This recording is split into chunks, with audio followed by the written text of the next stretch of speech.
Stage మీద ఉన్న నా తోటి మిత్రులందరికీ, ఈ సభని అలంకరించిన మన ఏరియా ప్రెసిడెంట్ గారికి అందరికీ పేరు పేరున ధన్యవాదాలు తెలియజేస్తున్నాం.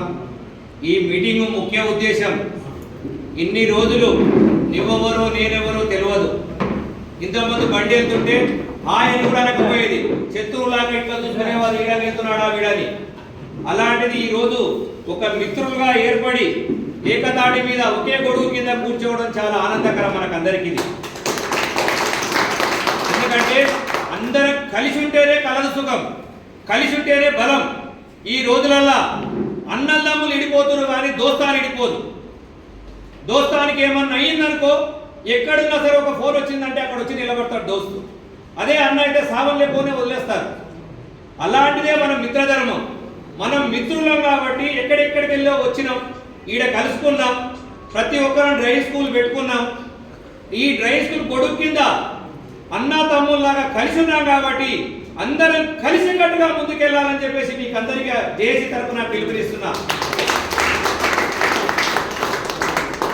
ఈ మీటింగ్ పెట్టడానికి ముఖ్య ఉద్దేశం రేట్లు. ప్రతి ఒక్కరం రేట్లు కరెక్ట్ తీసుకుంటే కస్టమర్ అనేవాడు ఎక్కడ పోడు. నా మీద అనుమానం, నీ మీద అనుమానం పెట్టుకొని కస్టమర్ కూడా ఈ మధ్య ఏం చేస్తున్నాడంటే మన మధ్యలోనే జిమ్మికులు లాజికులు ఉపయోగిస్తున్నాడు. నీ దగ్గరికి వస్తాడు, పక్క డ్రైవింగ్ స్కూల్ వాడు 7,000కే ఇస్తున్నాడు, నువ్వే 9,000 చెప్తున్నాడు అని అంటాడు. దానికి మనం ఏం చేస్తామంటే నిజమేనేమో, ఇంత తక్కువ తీసుకుంటున్నాడా, అరే కస్టమర్ పోతే రాడు అనే ఆలోచనతోటి మనం ఆ రేటుకు దిగజారిపోతున్నాం. మన ఇద్దరి మధ్యన సంకేత లేకపోవడం వల్ల. ఈ సంకేత అనేది ఎలా వస్తుందంటే నువ్వు నేను మాట్లాడుకున్నప్పుడే సంకేత వస్తుంది ప్రతి ఒక్కరికి. ఎవరమైనా సరే ఒక కస్టమర్ వచ్చేసి నీ దగ్గరికి వచ్చేసి అన్నకి ఈ రేటు తీసుకుంటా అన్నప్పుడు ఒక్క సెకండ్ ఆగండి సార్ ఫోన్ చేస్తాను, ఏ విధంగా తీసుకున్నాడో మా వాడు అని చెప్పేసి ఫోన్ చేస్తే వాడు అక్కడ కనిపించాడు, లేచి వెళ్ళిపోతాడు. ఎందుకంటే కస్టమర్లు మనం ఎంత తెలియగలవాలో వాళ్ళు కూడా అంత తెలివిగా చేయాలని ఆలోచన చేస్తారు. వచ్చిన వాడు బేరం ఆడడానికే వస్తాడు తప్ప జైలు వాడు ఇవన్నీ బేరాలు ఆడాడు. మనం 10,000 అన్న వాళ్ళకు అన్న చూడంటాడు, కాదన్న మా రేట్ ఇంతే, మేమందరం ఒకటే అసోసియేషన్ ఒక మాట అనండి, సచ్చినట్టు అక్కడ డబ్బులు కట్టేసి వెళ్ళిపోతాడు. దీన్ని మనం అందరం ఐక్యతగా పాటించాలి. ఇన్ని రోజులు మనం అందరం 5,000, 6,000, 2,000, 3,000 తీసుకొని లాస్ అయిపోయినాం. బండి కొంటాం 20 లక్షలు, బిజినెస్ చేస్తాం 5,000, ఇంటికి పోతే ఖాళీ, పెళ్ళ ముందర తెల్లముఖం వేసుకొని కూర్చోవాలి. పిల్లగాని బర్త్డే వచ్చిందంటే ఘనంగా చేయలేము, హాస్పిటల్కి ఎంత ఖరాబ్ అయిందంటే పెట్టుకోలేము. ఇవన్నీ ఎవరు చేసుకుంటున్నారు? మనమే చేసుకుంటాం. ఇవంతా లాసు. ఎందుకు? వాడికి కస్టమర్ వెనకాల పరిగెత్తాలి ఎందుకు, లాస్ అవ్వాలి ఎందుకు? మన ఒక ఆత్మ పరిశీలన చేసుకోండి. మీరు 20 లక్షల బిజినెస్ చేసినప్పుడు 10,000 రాకపోతే మనకి ఏం లాభం? ఒక మనిషి మీద 10,000లో మనం రాత్రి మగులు కష్టపడితే 2,000, 3,000 మిగులుతున్నాయి మనకు. ఎవడన్నా గుద్దిండనుకో అది కూడా పోతాడు.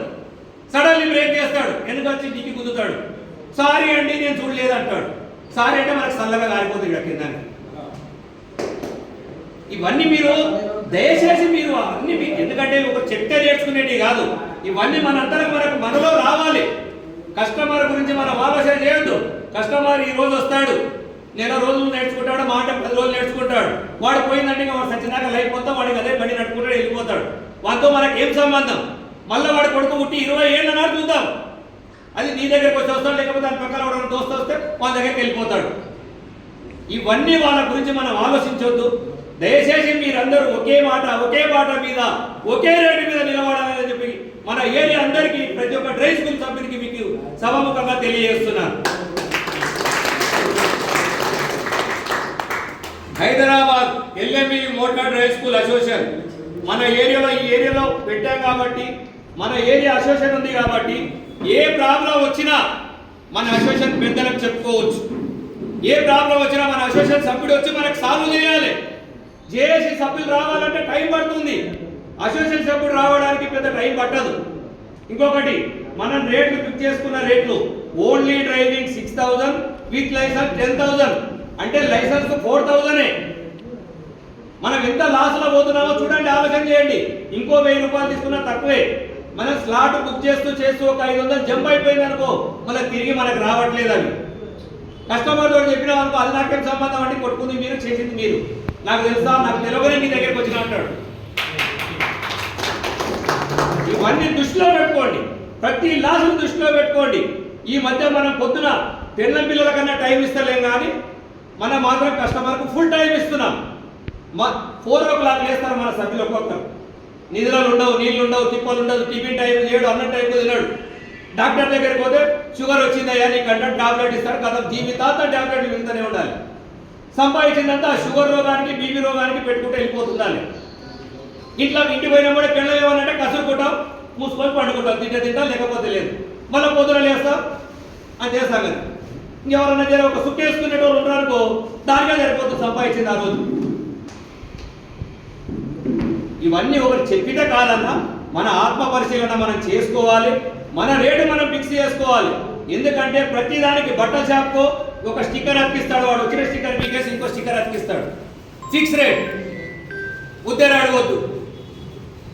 ఇవన్నీ మనం సృష్టించుకుంటేనే నడుస్తాయి. ఎందుకు మనకు అవసరమా? కష్టం చేసి వారిని బతికించడం మనకు అవసరమా? ఎవరి కోసం మనం బతుకుతుంది? మన కోసం బతకనిక రాలేదా ఊర్లో వదిలేసి? మనం పెళ్ళం పిల్లలను బతికించుకోనిక కదా మనం వచ్చింది. ఇప్పుడు 9,000 ఒక ఆయన అంటాడు, ఇప్పటి వరకు అన్ని విన్నాను, నేను 9,000 తీసుకుంటా అన్నా, నాకు 8,000 అయితేనే కరెక్ట్ అన్నా. మరి ఓనర్ సంవత్సరం వచ్చిందంటే రెంట్ పెంచకుంటుంటున్నాడా? 10% నీకు రెంట్ పెంచుతున్నప్పుడు, ఆఫీస్ రెంట్ పెంచుతున్నప్పుడు డ్రైవర్ని తీసుకొస్తారు. ఈ మధ్య కాలంలో ఒక ట్రెండ్ అయిపోయింది, 2 సంవత్సరాలు నా దగ్గర ఏ తమ్మి నీకు డ్రైవింగ్ స్కూల్ పెట్టించేస్తా.